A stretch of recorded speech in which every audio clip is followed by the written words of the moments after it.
اپنے دھرم میں مرنا اچھا ہے دوسرے دھرم کا وچار کرنے سے. اور ہم تو یہ بھی بولے تو برا مت مانیے گا, ہم لوگ بھاگیشالی ہیں, اوروں کو تو ایک ہی دیوتا ہے, اگر وہ ناراض ہو جائیں تو دوسرے ریسپانسبلٹی دے وارو لون بچا تھا.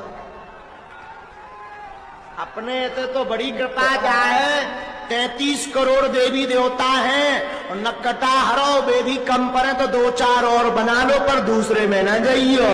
اب اگر میں ان سے سوال کروں کہ جیسے بہت سارے لوگ بھگوانوں کو بھی مان لیے, جبکہ بھگوان کی بیوی بھی ہے, بھگوان کے بچے بھی ہے, اور بھگوان کا باپ بھی ہے, تو پھر اب سوال آئے گا کہ بھگوان کا دادا کون, بھگوان کا پردادا کون, پھر وہ نسب چلے گا, کہیں تو جا کے رکنا ہے, کہیں تو جا کے رکے گا.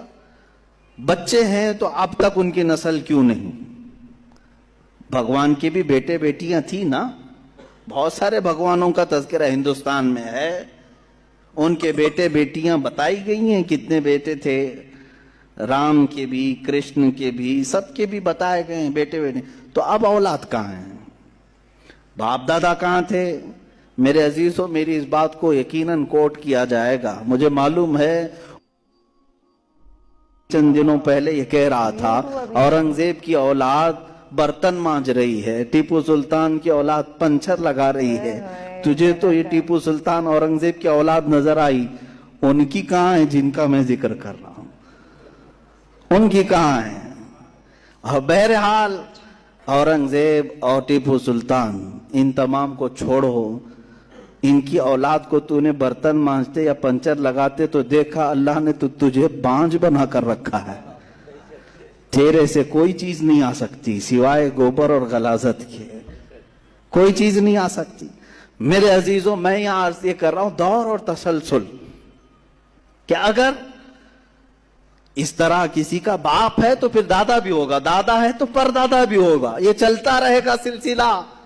یہ اسلام یہ ہے جس نے کہا قل هو اللہ احد اللہ الصمد لم یلد ولم یولد, کہو وہ اللہ ایک ہے, اللہ بے نیاز ہے, لم یلد نہ وہ کسی سے پیدا ہوا ہے, ولم یولد نہ اس سے کوئی پیدا ہوگا, اس سے کوئی لم یلد اس سے کوئی پیدا نہیں ہوا, اور نہ وہ کسی سے پیدا ہوا. یہاں ختم ہو گئی بات. اب نہ میرے خدا کا کوئی باپ ہے, نہ بیٹا ہے, نہ بھائی ہے, نہ بہن ہے, کہیں یہ تصور آئے گا ہی نہیں. تم ہم سے یہ سوال نہیں کر سکتے کہ اللہ کے آباء و اجداد کہاں ہے, اولاد کہاں ہے. ہم نے خدا کو مانا ہی ایسے ہے کہ وہ جسم و جسمانیت سے بھی پاک ہے, رشتہ داری سے پاک ہے, کوئی نہ اس کا ہمتا ہے, ایک ہی سب کی سنتا ہے. یہ اللہ تبارک و تعالیٰ کے متعلق ہمارا یقین یہی ہے. عزیزان گرامی وقار, دور اور تسلسل کا جو قانون ہے میں نے یہی بتایا کہ بعض لوگ اس چیز کے ذریعے سے بھی چاہیں تو ہدایت حاصل کر سکتے ہیں کہ کہیں تو جا کے ہمیں فل سٹاپ ہونا پڑے گا, کوئی تو ہے جو اینڈ ہے, اس کو کوئی پیدا کرنے والا نہ ہو, جا کر کے تمہیں ختم ہونا پڑے گا ایک نہ ایک جگہ, کہ کوئی تو ہے جو لاسٹ ہے, اس کو کوئی نہ پیدا کیا ہو.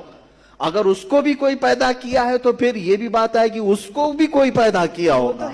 تو ہمیں ایک ایسی ذات ماننی پڑے گی جس کو کوئی نہ پیدا کیا ہو, تبھی جا کر کے ہم یہ کہتے ہیں وہ جو ذات تم جا کر اینڈ ہوگے اسی کا نام اللہ رب العزت ہے, جس کو کسی نے پیدا نہیں کیا. یہ اسلام کا بہترین عقیدہ ہے.